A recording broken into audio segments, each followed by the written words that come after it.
కౌరవుల్ని ఎందుకు చంపాలి? అర్జునుడా? హా! ఆ! కృష్ణ ఎందుకు ఎంకరేజ్ చేస్తున్నారు చంపటం? అవును. ఇప్పుడు మనం అనొచ్చు పాండవులు కూడా వాళ్ళు వాళ్ళు కాంప్రమైజ్ అవ్వలేదు. సరే వాళ్ళు కాంప్రమైజ్ అయిపోయి ఎందుకంటే దుర్యోధన కూడా రాజ్యాన్ని ఏలారు. సరే దుర్యోధనకి ఇచ్చేసి పాండవులని అడవికెళ్ళమనొచ్చు కదా! ఇంకేదైనా చేయొచ్చు కదా! కానీ అక్కడ పాయింట్ ఏంటంటే జనాలు అనుకుంటారు భగవద్గీత పీస్ మెసేజ్ అని. హ్మ్. పీస్ మెసేజే కానీ దీంట్లో 2 పాయింట్స్ ఉన్నాయి. ఆస్పెక్ట్స్. ఆ! ఫస్ట్ ఏంటంటే భగవద్గీత ఏం పీస్ గురించి మాట్లాడుతుందో అర్థం చేసుకోవాలి. ఒకటి ఒక ఇంటర్నల్ పీస్ ఉంటుంది. ఒకటి ఎక్స్టర్నల్ పీస్ ఉంటుంది.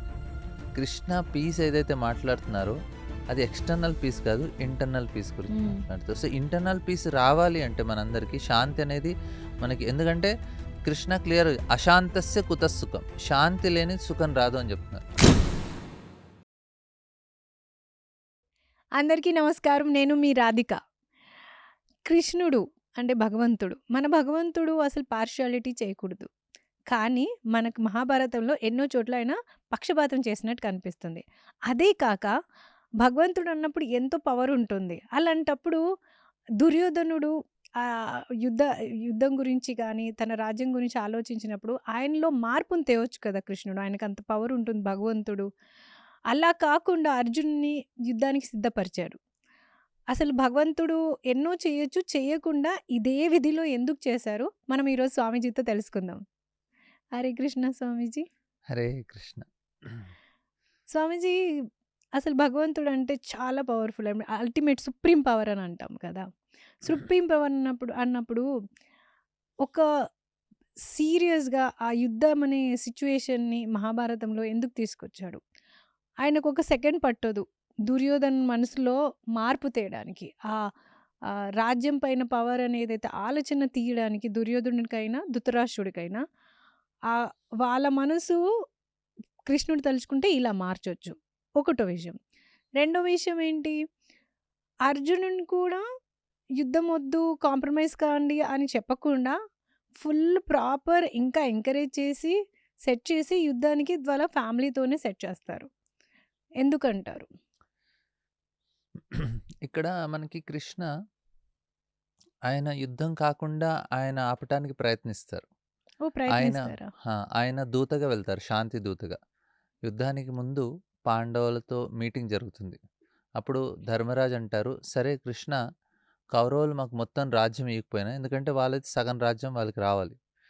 ఇన్ వారికి ఇంద్రప్రస్థం అనేది వాళ్ళదే. ముందు వాళ్ళు ధర్మరాజు ఎన్నో సంవత్సరాలు దాన్ని పాలించారు కూడా. జూదంలో ఓడిపోయాక 12 సంవత్సరాలు వనవాసం, 13వ ఏట అజ్ఞాతవాసం తర్వాత వారికి ఆ రాజ్యం ఇవ్వాలి. కానీ దుర్యోధన ఇవ్వనంటారు. ధర్మరాజు అంటారు, "సరే ఎందుకు యుద్ధం చేయటం? ఎంతో రక్తపాతం జరుగుతుంది. నాకు 5 గ్రామాలు ఇచ్చినా సరిపోతాయి. 5గురం పాండవులం కదా! 5 గ్రామాలు మేము పాలిస్తాం. ఎందుకంటే మేము క్షత్రియులం కాబట్టి మేము పాలించాలి. మాకొక 5 గ్రామాలు ఇస్తే మేము దాన్ని పాలించుకుంటూ మా యొక్క రాజ్యాన్ని మేము ఆ విధంగా సరిపెట్టుకుంటాం." అంటే ఇది హస్తినాపూర్‌లోని ఒక 5 స్మాల్ విలేజెస్ డిస్ట్రిక్ట్స్ లాగా ఏదైనా ఇవ్వమని చెప్తారు. ఇవ్వని చెప్తారు. మొత్తం హస్తినాపూర్ మొత్తం ఏరియా అయితే వాళ్ళ అండర్ ఉంటుంది. ఆ! ఎవరు? కౌరవులు. కౌరవులు. ఓకే. మాకు ఒక 5 విలేజెస్ ఇచ్చినా సరిపోతుంది. అదే కృష్ణ శాంతిదూతగా వెళ్తారు. అప్పుడు ఈవెన్ భీమా కూడా ఎక్కడికెళ్తారు కృష్ణ? కౌరవుల దగ్గరికి. సరే ఓకే. వాళ్ళకి మెసేజ్ ఇవ్వటానికి. సరే మీరు యుద్ధం కాదు. మేము 5 గ్రామాలు ఇచ్చినా మేము సరిపెట్టుకుంటామని పాండవులు సిద్ధంగా ఉన్నారు. అయితే ఎవరిని పంపించాలి కౌరవుల దగ్గరికి ఈ విషయం చెప్పటానికంటే వాళ్ళు కృష్ణని సెలెక్ట్ చేస్తారు. హ్మ్. అప్పుడు భీమా కూడా వచ్చి కృష్ణతో అంటారు, "కృష్ణ చూడు యుద్ధం కాకుండా ఉండేటట్టుగా చూడు" అని. అయితే కృష్ణ ఆశ్చర్యపోతారు. "భీమా నువ్వు అడుగుతున్నావా?" అంటే బాగా పవర్ ఉందిగా ఎప్పటికప్పుడు గొడవ పడాలని కాళ్ళు రెడీ ఉంటాయి. భీమా నువ్వు కూడా నేను విన్నాను పెద్ద పెద్ద యోధులు కూడా యుద్ధం అనేసరికి భయపడతారని నువ్వు కూడా భయపడ్డావా అంటే భీమా కోపొస్తుంది. లేదు కృష్ణ నేనేం భయపడలేదు. కానీ ఎందుకు రక్తపాతం అని ఆలోచిస్తున్నానని. అయితే ద్రౌపది వస్తుంది. ద్రౌపది బాధపడుతుంది. అందుకే ద్రౌపది కంపల్సరీ యుద్ధం కావాలి. ఎందుకంటే ఆమెని అంత అవమానించారు వాళ్ళు. ఆమె జుట్టంతా ఎర్రబోసుకుంటుంది. హ్మ్. ఎప్పుడైతే దుశ్శాసనుడి యొక్క ఛాతీ చీల్చి దాని యొక్క రక్తం నాకు లభించదో అప్పటిదాకా నేను శాంతించదు. జుట్టు అలా ఎర్రబోసుకుంటా. అయితే కృష్ణ ద్రౌపదిని చూసి ఖచ్చితంగా యుద్ధం జరుగుతుంది. నేను వెళ్తున్నాను కానీ వాళ్ళేం మారరు. నువ్వేం టెన్షన్ పడకు యుద్ధం జరుగుతుంది. నీ ప్రతిజ్ఞ నెరవేరుతుందని చెప్పేసి వెళ్తారు. ఇప్పుడు జనాలేమంటారంటే కృష్ణ భగవద్గీతలో అర్జునాన్ని యుద్ధం చేయమని ఎంకరేజ్ చేస్తున్నారు. భగవంతుడంటే అందరికీ శాంతి నేర్పించాలి గదా! హ్మ్. యుద్ధం చేయమంటున్నారేంటి? భగవంతుడు ఆయన ఇలాంటి ఎగ్జాంపుల్ చూపిస్తే వేరే వాళ్ళకేంటి అని. అబ్సల్యూట్‌లీ. అయితే కానీ కృష్ణ శాంతి గురించి ఆయన పూర్తిగా ప్రయత్నిస్తారు. ఓకే. అందుకే యుద్ధానికి ముందు ఆయన శాంతియుతంగా వెళ్తారు. ఎందుకంటే ఎవరు నిందించకూడదు తర్వాత. అరే! యుద్ధం ఆపలేదు కృష్ణ అని. హ్మ్. అరే! కృష్ణ యుద్ధం కాకుండా ముందే ఆయన ఎళ్లారు.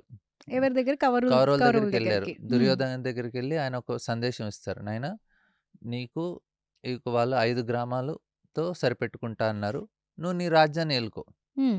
పాండవులకు ఒక 5 గ్రామాలియి. నీకింత పెద్ద హస్ రాజ్యం ఉంది. మొత్తం ప్రపంచం మొత్తం నీ చేతిలో ఉంది. వాళ్ళకొక జస్ట్ 5 గ్రామాలిచ్చేసేయి. వాళ్ళు హ్యాపీగా ఉంటారు. నువ్వు హ్యాపీగా ఉంటావు. యుద్ధం ఉండదు. కాంప్రమైజ్ అయిపోదాం. హ్మ్. చూడండి దుర్యోధన ఏమనంటే, సూది పెడితే ఎంత ప్లేస్ ఉందో అంత ప్లేస్ కూడా ఇవ్వను అంటారు. హ్మ్. ఇది దుర్యోధన ఆయనకి అంత ఈర్ష్య, ద్వేషం పాండవులంటే. అయితే కృష్ణ తర్వాత అదే కాకుండా ఇప్పుడు మనం ఇంకో క్వెషన్ మీరడిగారంటే దుర్యోధనని మార్చొచ్చు గదా! ధృతరాష్ట్రుడిని మార్చొచ్చు గదా! అని. భగవంతుడు పూర్తిగా ప్రయత్నిస్తారు. దుర్యోధనకు జెప్తారు. నాయనా నువ్వు ధర్మాన్ని పాటించట్లేదు. నువ్వు కానీ ఈ విధంగా ఉంటే ఖచ్చితంగా నువ్వు నష్టపోతావు. ధర్మం రక్షిత రక్షిత. ధర్మో రక్షిత రక్షిత కృష్ణ అనే అంటారు. ధర్మాన్ని నువ్వు కాపాడితే ధర్మం నిన్ను కాపాడుతుంది. కానీ నువ్వు ధర్మం పట్ల వెళ్ళట్లేదు. ఖచ్చితంగా నువ్వు ఓడిపోతావు. ధృతరాష్ట్రకు కూడా వచ్చి చెప్తారు. మీ హ్మ్. కొడుకులు చేసేది తప్పు. ధృతరాష్ట్ర ఏమనుకుంటారు, అరే! ఒకళ్ళంటే తప్పు, ఇద్దరంటే తప్పు. 100 మంది మా పిల్లలు ఎలా తప్పుంటారు? అందరూ ఒక సైడ్ ఉన్నారంటే అందరూ అదే అంటున్నారంటే అది రైట్ అయ్యుండొచ్చు. ఇంకోటేమంటారంటే ధృతరాష్ట్రకి ఏంటి ఆయనకి నమ్మకం అంటే వాళ్ళ 5గురు మేము 100 యుద్ధం జరిగిందంటే మేమే గెలుస్తాం గదా! 100 మంది. అలా ఇంకొక నమ్మకం ఆయనకి. అయితే ధృతరాష్ట్ర కూడా వినిపించుకోరు. కృష్ణ చెప్తారు. నాయనా ఖచ్చితంగా వాళ్ళు గెలుస్తారు. ఎందుకంటే వాళ్ళు ధర్మాన్ని పాటిస్తున్నారు కాబట్టి. అయితే తర్వాత దుర్యోధన అనుకుంటారు, సరే నేను కృష్ణని కట్టేసి ఆయన్ని బందీ చేసేస్తాను. అలా కృష్ణని బందీ చేసేస్తే ఇంక పాండవులకి శక్తి ఉండదు. వాళ్ళు ఎలాగో ఓడిపోతారని. అయితే కృష్ణని అక్కడ అంటే దుర్యోధన కృష్ణ ఆయనకి హెల్ప్ చేయటానికి వచ్చి, ఆయన భగవంతుడు నచ్చజెప్పడానికి వచ్చినప్పటికి, ఆయన యొక్క సహాయం తీసుకోకుండా ఇంక భగవంతుడినే కట్టేయాలనుకుంటారు. అప్పుడు అందరూ కలిసి ఆయన తాళ్ళతో కట్టేయటానికి వెళ్ళినప్పుడు, కృష్ణ ఒక విరాట్ రూపాన్ని చూపిస్తారు. ఎలా ఈ బ్రహ్మాండం మొత్తం నాలో ఉంది. అన్ని సకల చరాచర జీవులన్నీ నాలో ఎలా ఉన్నాయనే విషయాన్ని చూపిస్తారు. అది చూసాక అందరూ అక్కడ ఆశ్చర్యపోయి మూర్ఛపోతారు. ధృతరాష్ట్రకి మొట్టమొదటిసారిగా కళ్ళొస్తాయి. ఆ కళ్ళతో ఆయన ఈ విరాట్ రూపాన్ని చూస్తారు. ఇప్పుడు కృష్ణ నేను భగవంతుడు అని పూర్తిగా చూపించిన తర్వాత కూడా అంటే పూర్తిగా ఆయన నేను భగవంతుడిని, నేనే అదే ఆ అన్ని పరమాత్మ నేనే. పరమాత్మ నేనే అని భగవంతుడు ఇవన్నీ చూపించిన తర్వాత కూడా అప్పటికి కూడా వాళ్ళలో ఆ యొక్క మనసులో మార్పు రాలేదు. దుర్యోధన ఏమనుకుంటారంటే, అరే! ఇదేదో మాయాజాలం చూపిస్తున్నాడు అని. హ్మ్. అంటే ఆ యొక్క అసురీ భావం ఏంటంటే, భగవంతుడు మన ముందు నించున్నా, ఆయన భగవంతుడు అని మనకు అర్థం కావాలి అంటే, మన మనసులో వినమ్రత, భక్తి ఈ 2 భావాలుండాలి.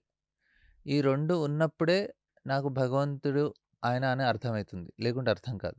భగవంతుడు మన ముందు నించోనుండి ఆయన అందుకే భక్తోసిమే సఖాచేతి రహస్యం హేతదుత్తమం.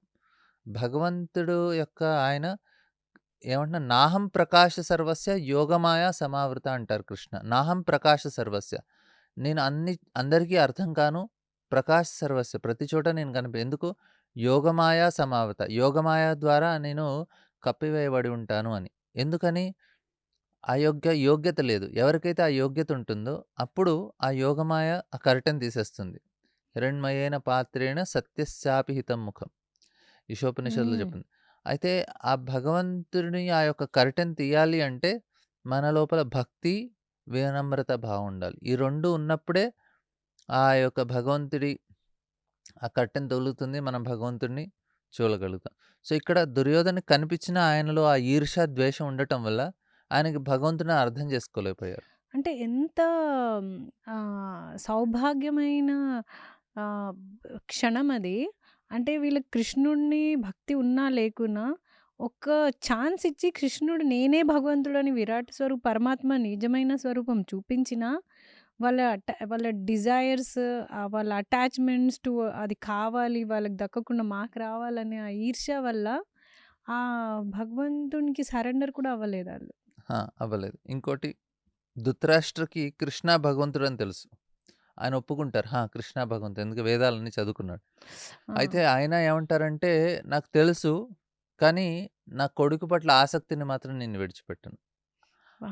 దానివల్ల నేను చేయలేకపోతున్నాను. అది రైట్ అని తెలిసినా నేను చేయలేను. ఇక్కడ దుర్యోధన అసలు కృష్ణ భగవంతుడిని యాక్సెప్ట్ చేయలేదు. అక్కడ అట్‌లీస్ట్ ధృతరాష్ట్ర యాక్సెప్ట్ చేస్తున్నారు. కృష్ణుడు. కానీ ఆయన వాళ్ళ కొడుకుకి అగెనెస్ట్‌గా వెళ్ళదలుచుకోలేదు. అంటే వాళ్ళ ఆశ కి కొడుకు పట్ల ఉన్న మోహము భక్తికి మించిపోయింది. హా! సో, ఇలాగా వాళ్ళలో మనసులో మార్పనేది రాలేదు. ఇంకోటేంటంటే, దుర్యోధన పాండవుల పట్ల చాలా అపరాధం చేశారు. భక్తుల పట్ల ఎవరైతే అపరాధం చేస్తారో, హ్మ్. వారికి ఇబ్బంది కలిగిస్తారో, అటువంటి వారికి కూడా భగవంతుడి యొక్క కృప లభించదు. హ్మ్. అది ఇంకొకటి. అక్కడ ఇప్పుడు దుర్యోధన కృష్ణకి అన్నీ అనుకూలంగా ఆయన గురించి మంచిగా ఆహారాన్ని అరేంజ్ చేశారు. పంచభక్ష పరమాన్నాలు అరేంజ్ చేశారు. కృష్ణకి ఆడవాళ్ళంటే ఇష్టమని పెద్దగా డాన్సింగ్ పార్టీలు, డాన్సింగ్ గర్ల్స్ అన్నీ అరేంజ్ చేశారు. దుశ్శాసనకి అందరికన్నా అందమైన భవనం ఉంటుంది. అది కృష్ణ గురించి ఉండటానికి అరేంజ్ చేశారు. అవన్నీ అరేంజ్ చేస్తారు కృష్ణ వచ్చినప్పుడు. దుశ్శాసనుడు దుర్యోధనుడి యొక్క బ్రదర్. బ్రదర్. ఓకే. అవన్నీ అరేంజ్ చేస్తారు. కృష్ణ అక్కడికెళ్తారు. దుర్యోధన అంటారు, "నేను మీకు ఇవన్నీ అరేంజ్ చేశా" అంటారు. కృష్ణ అంటారు, "లేదు లేదు, నేను విదురుడి ఇంటికెళ్తాను. విదురుడి యొక్క భార్య నాకు అరటి తొక్కలు తినిపిస్తుంది. అది తింటాను. ఇవన్నీ నాకు అవసరం లేదు" అని. అయితే దుర్యోధన అంటే, "అరే! నీ గురించి చేశాను నేను. ఎందుకు యాక్సెప్ట్ చేయట్లేదు?" అయితే కృష్ణ అంటారు, "లేదు, నువ్వు నా భక్తుల పట్ల నువ్వు అపరాధం చేస్తున్నావు. వాళ్ళని చంపటానికి, వాళ్ళకి హింసించటానికి నువ్వు ప్రయత్నిస్తున్నావు. అందుకే నువ్వు చేసింది నాకు పెద్దగా నచ్చదు. నువ్వు జస్ట్ ఏదో సూపర్ఫిషియల్‌గా చేస్తున్నావు. కానీ నీకు నా వాళ్ళ పట్ల ఎంతో ఈర్ష్య, ద్వేషం ఉంది. అందుకే నేను స్వీకరించను." అలా ఆయన విదురుడి ఇంటికి వెళ్తారు. అయితే ఇక్కడ కృష్ణ ఆయన మెయిన్ పాయింట్ ఏంటంటే, ఆయన హెల్ప్ చేయటానికి రెడీగా ఉన్నారు. కానీ ఆ ఈర్ష్య, ద్వేషము, ఇచ్ఛా ద్వేష సముత్తేన ద్వంద్వమోహేన భారత సర్వభూతాని సమ్మోహం సర్గే యాంతి పరంతప. కృష్ణ ఏం కారణం చెప్తున్నారు? భౌతిక సంసారంలో ఇక్కడ ఇరుక్కుపోవటానికి మనందరం కారణం ఏంటంట? ఇచ్ఛా ద్వేష. నాకు కావాలి, ఇది నాకు నచ్చలేదు. సో, ఈ రెండిటి వల్ల మనం ఇక్కడ ఇరుక్కుపోతున్నాం. సో, ఇక్కడ దుర్యోధన చాలా మంచి ఉదాహరణ దానికి. ఆయన ఈ విధంగా ఇచ్ఛాద్వేషాలు ఉండటం కారణంగా కృష్ణ ఆయనిచ్చిన సందేశం ఆయనకు అర్థం కావట్లేదు. ఎంతకాలమైతే నాకు నచ్చింది, నాకు నచ్చలేదనే స్థితిలో ఉంటామో, ఆ యొక్క మనోరథే నాసతి దావతో మెంటల్ స్టేట్‌లోనే ఉంటామో, అప్పుడు మనకి రియాలిటీ అర్థం కాదు. భగవంతుడొచ్చి చెప్పినా అర్థం కాదు. హ్మ్. భగవంతుడు అందరికీ చెప్తున్నారు. భగవద్గీత ద్వారా భగవంతుడు అందరికీ ఈ విషయాన్ని చెప్తున్నారు. కానీ ఈ యొక్క మెంటల్ స్టేట్‌లో ఉండటం వల్ల నాకు నచ్చింది నచ్చట్లేదు. ఆ స్టేట్‌లో ఉండటం వల్ల మనకు అర్థం కావట్లేదు. సో, ఇక్కడ దుర్యోధన అది టిపికల్‌గా ఒక మంచి ఉదాహరణ, ఎగ్జాంపుల్. అయితే ధృతరాష్ట్ర కూడా సేమ్.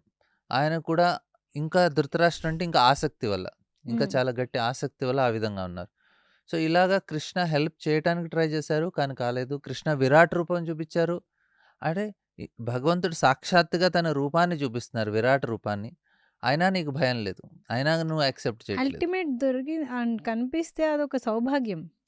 అది మనకి సౌభాగ్యంగా ఉంటుంది. దుర్యోధనుడికి అదో ఆ పెద్ద మోహంలో ఉన్న వాళ్ళకి కాదు. ఆ! మనమైనా మోహంలో ఉంటే అంతే పరిస్థితి. దుర్యోధనుడికి అదేదో మ్యాజిక్ చేశారనుకుంటారంతే. అంటే ఓకే. ఇప్పుడు జనాలేమనుకుంటారంటే, ఓ భగవంతుడు నా ముందుంటే నేను ఆయన్ని నమ్ముతానంటే, నాన్న నీ ముందు భగవంతుడున్నా నువ్వు నమ్మలేవు. ఎందుకంటే దుర్యోధన ముందు భగవంతుడున్నా ఆయన నమ్మలేదు. నా ముందు ఆయన విరాట్ రూపం, అర్జునాకి విరాట్ రూపం చూపిచ్చారు. నాకు విరాట్ రూపం చూపిస్తే దుర్యోధనుడికి కూడా విరాట్ రూపం చూపిచ్చారు. ధృతరాష్ట్రకి కూడా విరాట్ రూపం చూపిచ్చారు. అక్కడున్న అందరూ అసురులందరికీ విరాట్ రూపం కనిపిచ్చింది. కానీ ఎవరన్నా మారాయంటే మారలేదు. మన మనసు మారాలి అంటే మనకి భక్తుల యొక్క సాంగత్యం కావాలి. వారి యొక్క సత్సంగం. సత్సంగంలో ఉంటేనే మనసు మారుతుంది. హ్మ్. లేకుంటే ఆసురీ స్వభావం అలాగే ఉండిపోతుంది. అయితే ఒక ఒక లైన్ చెప్పారు కదా స్వామీజీ. 'హిరణ్మయేన పాత్రేన' అది ఏ ఈశోపనిషదంలోది. దాని మీనింగ్ లైన్ ఒక్కసారి చెప్తారా? చాలా బా హా! చెప్పారు. అయితే హిరణ్మయన పాత్రని సత్యస్యాపి హుత. ఇప్పుడేంటంటే హిరణ్ భగవంతుడి యొక్క తన యొక్క తేజం వల్ల హ్మ్. మొత్తం మనకి వెలుగే కనిపిస్తుంది. కానీ భగవంతుడి యొక్క సుందరమైన దివ్యమంగళ రూపం కనిపియట్లేదు మనకి. హుహు. ఎట్లా అంటే ఇప్పుడు రాత్రి పూట మనం హైవే మీద ఎళ్ళినప్పుడు పెద్ద ట్రక్ ముందు నుంచి వచ్చిందనుకోండి. అది హ్మ్. లైట్ వస్తుంది చాలా పెద్ద. ఆ! ట్రక్ ఆ అంతే. పెద్ద లైట్‌లో మనకు ట్రక్ కనిపించదు. సో, అదే విధంగా భగవంతుడి యొక్క తేజం వల్ల ఆయన యొక్క తేజం మనకు కనిపిస్తుంది. దాని ఎనకాలున్న ఆయన రూపం కనిపియట్లేదు మనకి. అయితే ఈశోపనిషత్తులో ఏం ప్రార్థిస్తున్నారంటే, ఈ యొక్క కర్టెన్ హ్మ్. మాయా కర్టెన్ వల్ల మాకు ఈ లైటే కనిపిస్తుంది. మీ యొక్క అందమైన రూపం కనిపియట్లేదు. అందుకే ఆయన్ని ప్రార్థిస్తున్నాం. ఈ కర్టెన్ జరిపితే మీ యొక్క రూపం కనిపిస్తుంది. ఇక్కడ కృష్ణ ఏమంటున్నారంటే, నాహం ప్రకాశ సర్వస్య యోగమాయా సమావృత. యోగమాయ ద్వారా నేను సో, ఆ మాయను మనం కవర్ అయితే తీసేయమంటున్నాం. యోగమాయ అంటే మనం ఇక్కడ మన ఆడియన్స్ వ్యూవర్స్‌కి మాయ అంటే డిజైర్స్, అటాచ్‌మెంట్స్, ఆసక్తి, ఈర్ష్య ఇదంతా మాయ కిందికొస్తుందా? మాయ కిందకొస్తుంది. మాయ. సో, మనం వాటన్నింటిని తొలగించుకొని లేదంటే తొలగించుకే ప్రయత్నం చేస్తే మనకు దేవుడి స్వరూపం కనిపిస్తుంది. హ్మ్. ఓకే. అయితే ఇంకా ఆహ్, ఇప్పుడు శి శాంతి దూతగా కృష్ణుడు వెళ్ళాడు. ఆ! శాంతిదూతగా ఆయన వెళ్ళి, ఆయన సెటిల్ చేయడానికి ట్రై చేశారు. కానీ హ్మ్. అదవ్వదు. మళ్ళీ తిరిగొచ్చేస్తారు. మళ్ళీ యుద్ధానికి అరేంజ్‌మెంట్ జేస్తారు. అయితే యుద్ధం స్టార్ట్ అయ్యేటప్పుడు అర్జున ఏమంటారంటే, "నేను యుద్ధం చేయను. హ్మ్. కాం నేను కాంప్రమైజ్. కాంప్రమైజ్ కూడా సెటిల్‌మెంట్. కాదు. అక్కడ సెటిల్మెంట్ కాదు. అర్జున ఏమంటారంటే, నేను అడవికి వెళ్ళిపోయి నేను జస్ట్ ఏదో సాధువుగా ఉండిపోతాను. ఓకే. అడుక్కు తినటానికి కూడా రెడీగా ఉన్నాను. కానీ యుద్ధం చేయలేను. ఎందుకంటే మా వాళ్ళని చంపాలి నేను. నేను అవునవును. ద్రోణాచార్య, భీష్మాచార్యులున్నారు. వారికి నేను పూలమాలెయ్యాలి గానీ, నేను హ్మ్. బాణాలతోటి వాళ్ళని ఏ విధంగా వాళ్ళని చంపటానికి ఎలా నేను ప్రయత్నించగలుగుతాను అని. అంటే అర్జున ఆ టైంలో ఆయన చాలా ఎమోషనల్‌గా డిస్టర్బ్ అయిపోయారు. ఇప్పుడు అర్జున ఏమనుకుంటున్నారంటే, ఇక్కడ ఇంకో ఇంపార్టెంట్ పాయింట్ ఏంటంటే, అర్జున ఏమనుకుంటున్నారు, నేను శాంతిని నెలకొల్పుతున్నాను. అందరూ ఏమంటారంటే, అర్జున శాంతి కోరారు. యుద్ధం ఆ! చేయనన్నారని. కానీ అది కరెక్ట్ కాదు యాక్చువల్లీ. అది చూడటానికి మనకనిపిస్తుంది అర్జున శాంతి కోరుకుంటున్నారు. కృష్ణ యుద్ధం కోరుకుంటున్నారని. హ్మ్. అది అర్జున ఇచ్చిన రీజన్స్ మనం చూస్తే అర్జున ఏమంటున్నారు, కృష్ణ వాళ్ళందరూ స్వజనులు. నా హ్మ్. వాళ్ళు కృష్ణ. హ్మ్. నేనెలా వాళ్ళని సంహరిస్తాను అని. హ్మ్. అంటే ఇక్కడ కంప్లీట్ సెంటెన్స్ చూస్తే, వాళ్ళు స్వజనులు కాకపోతే నేను ఖచ్చితంగా యుద్ధం చేసేవాడినని అర్థం. ఓకే. ఓకే. ఎందుకంటే అర్థమైంది. ఆయన ముందు నిరాట కవచాస్ అని కొంతమందితో యుద్ధం చేస్తారు. నిరాట కవచాస్. ఆ! ఇంద్రుడి లోకంకెళ్ళి అక్కడ ఇంద్రుడికి సహాయం చేయటానికి ఇటువంటి నిరాట కవచాస్ అని అసురులుంటారు. వాళ్ళందరిని చంపేస్తారు అర్జున. ఓకే. ఇప్పుడు అదే అర్జున అన్ని వేల మందిని చంపొచ్చాడు గదా! ఆ! ఇక్కడికొచ్చాక ఎందుకు శాంతి మాట్లాడుతున్నాడు? ఎందుకంటే రిలేషన్స్ స్వజనం గాబట్టి. నా వాళ్ళు కాబట్టి. సొంత వాళ్ళు కాబట్టి అంటే బాండ్. ఇక్కడ నువ్వు నీ అటాచ్‌మెంట్ వల్ల నువ్వు శాంతి గురించి మాట్లాడుతున్నావు. కానీ యాస్ సచ్ అర్జున గూడా వయలెంటే. అంటే ఆ! ఆయనలో వయలెన్స్ ఉంది. కానీ ఈ టైంలో నువ్వు నీకు అనుకూలంగా ఉంది కాబట్టి నువ్వు పీస్ అని మాట్లాడుతున్నావు. అందుకని నీకిష్టం లేదు మీ వాళ్ళని చంపడము. అంటే ఇచ్ఛాద్వేష ఇక్కడ కూడా. నాకు అచ్చా! నచ్చింది నచ్చలేదు. అచ్చా! ఈరోజు నచ్చింది రేపు నచ్చదు. తర్వాత రేపు మళ్ళీ యుద్ధం చేస్తా అంటావు నువ్వు. అంతే. అంటే నీకొక ప్రాపర్ అండర్‌స్టాండింగ్ లేదు. నీకేంటంటే నీ ఎమోషనల్‌గా వెళ్తున్నావు అక్కడ. ఓకే. ఇప్పుడేంటంటే, అరే! వాళ్ళు మరి ఇంకో క్వెషన్ అడగొచ్చు. ఏంటి అంటే, కౌరవుల్ని ఎందుకు చంపాలి? అర్జునుడా? హా! ఆ! కృష్ణ ఎందుకు ఎంకరేజ్ చేస్తున్నారు చంపటం? అవును. ఇప్పుడు మనం అనొచ్చు పాండవులు కూడా వాళ్ళు, వాళ్ళు కాంప్రమైజ్ అవ్వలేదు. సరే వాళ్ళు కాంప్రమైజ్ అయిపోయి ఎందుకంటే దుర్యోధన కూడా రాజ్యాన్ని ఏలారు. సరే దుర్యోధనకిచ్చేసి పాండవులని అడవికెళ్ళమనొచ్చు కదా! ఇంకేదైనా చేయొచ్చు కదా! అని. కానీ అక్కడ పాయింట్ ఏంటంటే జనాలనుకుంటారు భగవద్గీత పీస్ మెసేజ్ అని. హ్మ్. పీస్ మెసేజే కానీ దీంట్లో 2 పాయింట్స్ ఉన్నాయి. యాస్పెక్ట్స్. ఆ! ఫస్ట్ ఏంటంటే భగవద్గీత ఏం పీస్ గురించి మాట్లాడుతుందో అర్థం చేసుకోవాలి. ఒకటి అర్థం. ఇంటర్నల్ పీస్ ఉంటుంది. ఒకటి ఎక్స్‌టర్నల్ పీస్ ఉంటుంది. బయట ఎక్స్‌టర్నల్‌గా పీస్‌ఫుల్‌గా ఉంటుంది. కానీ ఇంటర్నల్‌గా ఎంతో స్ట్రగుల్ అయితూ ఉంటాం మనం. మైండ్ ఫుల్ టెన్షన్‌లో ఉంటుంది. ఫుల్ లోపల సంఘర్షణం, ఆ! War, inner struggle. కానీ కృష్ణ ఏ పీస్ మాట్లాడుతాను ఇన్నర్ పీస్ గురించి మాట్లాడుతున్నారు. హ్మ్. ఎక్స్‌టర్నల్‌గా మీకు యుద్ధం జరిగినా ఇంటర్నల్‌గా పీస్ ఉండొచ్చు. హ్మ్. కృష్ణ పీస్ ఏదైతే మాట్లాడుతున్నారో అది ఎక్స్‌టర్నల్ పీస్ కాదు. ఇంటర్నల్ పీస్ గురించి హ్మ్. మాట్లాడుతారు. సో, ఇంటర్నల్ పీస్ రావాలి అంటే మనందరికీ శాంతి అనేది మనకి ఎందుకంటే కృష్ణ క్లియర్ అశాంతస్య కుతః సుఖం. శాంతి లేనిది సుఖం రాదు అని చెప్తున్నారు. ఆ శాంతి మనకు కావాలి అంటే దానికి తగ్గట్టుగా మనం ఎట్లాంటి కార్యాలు చేయాలని కృష్ణ నేర్పిస్తున్నారక్కడ. సో, మీరు మీ ధర్మాన్ని కరెక్ట్‌గా చేసుకుంటూ వెళ్తే ఇంటర్నల్‌గా మనకి పీస్ అనేది మనం ఎక్స్‌పీరియన్స్ చేయగలుగుతాం. ఓకే. ఎక్స్‌టర్నల్ పీస్ ఏంటంటే ఇప్పుడు ఆఫ్‌కోర్స్ ఇంకో పాయింట్ ఏంటంటే ఎందుకు యుద్ధం చేయమన్నారు? కౌరవులను ఎందుకు సంహరించాలి? సో, ఇక్కడ ఇంకొక పాయింట్ ఏమొస్తుందంటే ద్రౌపదిని అవమానించారు. అయితే ద్రౌపదిని అవమానించినందుకు కృష్ణ అంటారు వీరిని ఖచ్చితంగా శిక్షించాలి. ఇప్పుడు రాజు తన సభలో ఒక స్త్రీని పిలిచి అందరి ముందు ఆమెను అవమానిస్తే మొత్తం రాజ్యం మొత్తానికి ఏమి ఎగ్జాంపుల్ చూపిస్తున్నట్టు ఆయన? అందరిగా అదే ఆడవాళ్ళని మొత్తం ఫాలో అవుతారు. రాజులే ఇలా చేస్తే ఇంకా సాధారణ వ్యక్తులకైతే ఇంకా 100% ఛాన్స్. హా! సో, ఇప్పుడు అట్లాంటి రాజు రాజ్యాన్ని ఏలితే మొత్తం సమాజం ఏ విధంగా అదే డిగ్రేడ్ నిదర్శనంగా తీసుకొని అదే రూట్‌లో కంటిన్యూ సో, చేస్తుంది. అట్లాంటి ఆయన్ని రాజుగా ఉంచాలా? ఉంచకూడదా? ఉంచకూడదు. సో, ఇప్పుడు యుద్ధం చేసి ఆయన్ని సంహరించడం కరెక్టే ఆ రకంగా చూస్తే. న్యాయమే. అయితే ఇప్పుడు అర్జునుడు చేయనని చెప్తాడు కదా! ధర్మరాజు మిగతా వాళ్ళు కూడా వద్దు మేము అడవికెళ్ళిపోతాం అనే కాన్సెప్ట్‌లోనే ఉంటారా? అదే మైండ్ సెట్‌లో? లేదు, లేదు. ఒట్టి అర్జుననే ఆ మైండ్ సెట్‌లో ఉంటారు. ధర్మరాజు ఏమంటారు? ధర్మరాజు యాక్చువల్లీ ఆయనకి ముందు నుంచి యుద్ధం ఇంట్రెస్ట్ లేదు. ఓకే. కానీ ఆయన ధర్మం కాబట్టి ఆయన చేస్తున్నాడు. ఓకే. ఆయన అట్‌లీస్ట్ ఎమోషనల్‌గా అంత అటాచ్, డ్ డిటాచ్ కొంచెం న్యూట్రల్‌గున్నారు. కొంచెం అంటే న్యూట్రల్‌గా. ఒక్క ఆఫ్‌కోర్స్ ఆయన మోర్ నో యుద్ధం అనే దాని వైపే ఉండేవారు. ఇంక్లినేషన్ అటువైపే. కాకపోతే ఇంక సరే ఇది ధర్మం కాబట్టి చేస్తున్నారాయన. అద్ హ్మ్. ధర్మరాజు ఎప్పుడు ఇంటెన్షన్ అంతా ఎనీథింగ్ రిలేటెడ్ టు ధర్మ హి చేయాలి. Wants to be there. Hmm. ఆయనకుండాలి. అయితే ఒక క్వెషన్ ముందుదే. అంటే కృష్ణుడు విరాట స్వరూపం చూపించారు. కృష్ణుడిని ఆల్రెడీ దై దైవంగా భావించేవాళ్ళు ధృతరాష్ట్రుడు కూడా. ఆ భావించిన తర్వాత ఎంతవరకు అది కంటిన్యూ భక్తి చేశారనేది పక్కన పెడితే హ్మ్, హ్మ్, భీష్మ పితామహ ఆయన కృష్ణుడిని భగవంతుడని భావించేవాళ్ళా? ఆయన కృష్ణుడిని ఆయన భగవంతుడే గాదు. ఆయన చాలా గొప్ప భక్తులు గూడా కృష్ణది. అచ్చా! భీష్ముడు హా! కృష్ణుడికి గొప్ప మనకి 12 మంది మహాజనులంటారు. ఆ హ్మ్. 12 మంది మహాజనులంటే వాళ్ళు అథారిటీస్. కృష్ణ యొక్క జ్ఞానం, కృష్ణ యొక్క భక్తిలో హ్మ్. 12 మంది అథారిటీస్‌లో భీష్మాచార్యులు ఒకళ్ళు. ఓకే. సో, ఆయన కృష్ణుడికి మహాభక్తుడే. చాలా గొప్ప భక్తులు. అచ్చా! మంచి. అయితే ఆయనకు కూడా ఆ రోజు దర్శనం ఇచ్చింది ఆయనకు కూడా దర్శనమిస్తారు విరాట్ రూపం. ఓకే. ఓకే. సో, ఈరోజు చాలా స్పష్టంగా చెప్పారు స్వామీజీ. అంటే మనసులో మా అందరికీ కృష్ణుడికి ఒక క్షణం పట్టదు. దుర్యోధనుని మనసు మార్చడానికి.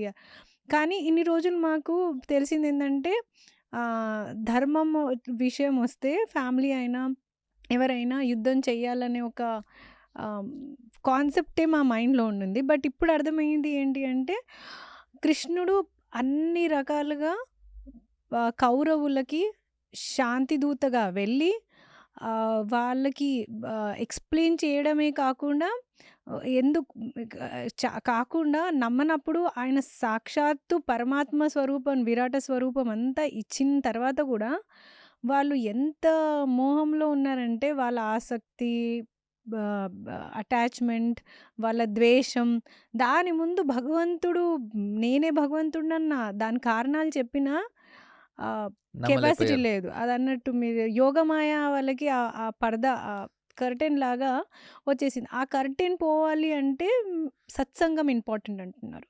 సత్సంగం ఒక థ్రెడ్ పట్టుకొని మనం కొంచెం ఆ భక్తి వైపు ఆ యోగమాయని కొంచెం కాన్షియస్‌గా ఎఫర్ట్ పెట్టి తీస్తే గాని మనం గూడా ఇలాంటి యుద్ధాలతో అవాయిడ్ చేసే అవకాశం ఉంది. అంటే కృష్ణుడు ఫైట్‌కి ఎప్పుడు ఎంకరేజ్ చేయలేదు. అన్నీ సెట్ అయిపోయాక ఏది అవ్వనప్పుడు it was a final call. So, thank you Swamiji. ఈరోజు చెప్పారు. మహాభారతంలోని కొన్ని ఆహ్, ఆహ్, కా కాన్ కాన్స్టెంట్‌గా మాకొచ్చే సందేహాలివి. మళ్ళీ ఇంకోటేంటంటే వార్ అనేది అది internal peace, external peace. So, peace గురించి కూడా చెప్పారు. అంటే మనము ఆహ్, ఏదైనా కష్టపడి అచీవ్ చేస్తాం, సక్సెస్ చేస్తాము. కానీ ఎక్కడైతే లోపల భగవంతుడిని వాళ్ళు రోజు సాక్షాత్తుగా చూసుకునేవాళ్ళు, ఎదుటి వ్యక్తి పవర్‌లో ఉన్నా, ఉండకపోయినా అక్కడేదైనా మనం అచీవ్ చేసేస్తే ఇంట్లో మనకు ఎంత మంచి బెడ్ ఉన్నా, ఎంత మంచి ఫుడ్ ఉన్నా మనసులో ఎక్కడో అది చేయరాని తప్పు చేసినా లోపల ఒక ఇన్నర్ పీస్ పోతుంది మనకి. మనం ఆ ఎదుటి వాళ్ళకెళ్ళి సారీ చెప్పుకోనో, క్షమించమనో, లేకపోతే వాళ్ళకెళ్ళి మనం ఎక్స్‌ప్లనేషన్ ఇస్తే గాని, ప్రూఫ్ చేసుకుంటే గాని అన్నీ ఉంటాయి. బెడ్ బావుంటుంది, ఫుడ్ బావుంటుంది. కానీ లోపలంతా స్ట్రగుల్. ఆ ఇన్నర్ పీస్ ఎక్కడెక్కడ భగవంతుడు ఉండడో అక్కడ కరెక్ట్ చేస్తే ఆ ఇన్నర్ పీస్ ఉంటుంది. ఆ లోపల భగవంతుడిని గుర్తించిన వ్యక్తికి ఆ ఇన్నర్ పీసే కోలుకుంటాడు. ఎక్స్‌టర్నల్ కంఫర్ట్స్ అవన్నీ కొంచెం తగ్గినా పర్లా. సో, కృష్ణుడు మనకి ఇది ఒక నేను బేసిక్ లెవెల్‌లో చెప్తున్నా. ఇంకా డీపర్ లెవెల్‌లో రియల్ ఇన్నర్ పీస్ గురించి ఆ యుద్ధం చేయవలసొచ్చింది. ఆ ఎక్స్‌టర్నల్ యుద్ధం బెటర్ దెన్ హావింగ్ మనం లోపలున్న ఆ ఈర్ష్యలతో ఇంకా ఇంకో చెప్పారు. ఇచ్చ, ద్వేషం. ద్వేషం. అంటే మనకు లైక్స్, డిస్‌లైక్స్, మన డిజైర్స్. వి ఆర్ ఆల్‌వేస్ మనమంతా దీంట్లోనే ఇరుక్కున్నాము. ఆ ఇరుకు దాని నుంచి బయటికి రావాలంటే సత్సంగం, కృష్ణుడి పైన భక్తి. ఈ 2 ద్వారా మనము ఈ యుద్ధాలని, లోపల యుద్ధాలని, బయటల యుద్ధాలని అన్నిటిని తగ్గించుకోవచ్చు, అవాయిడ్ చేసుకోవచ్చు. ఒక ప్రశాంతమైన జీవితము జీవించొచ్చు కృష్ణ భక్తితో. అందరికీ నమస్కారం. హరే కృష్ణ స్వామీజీ. హరే కృష్ణ.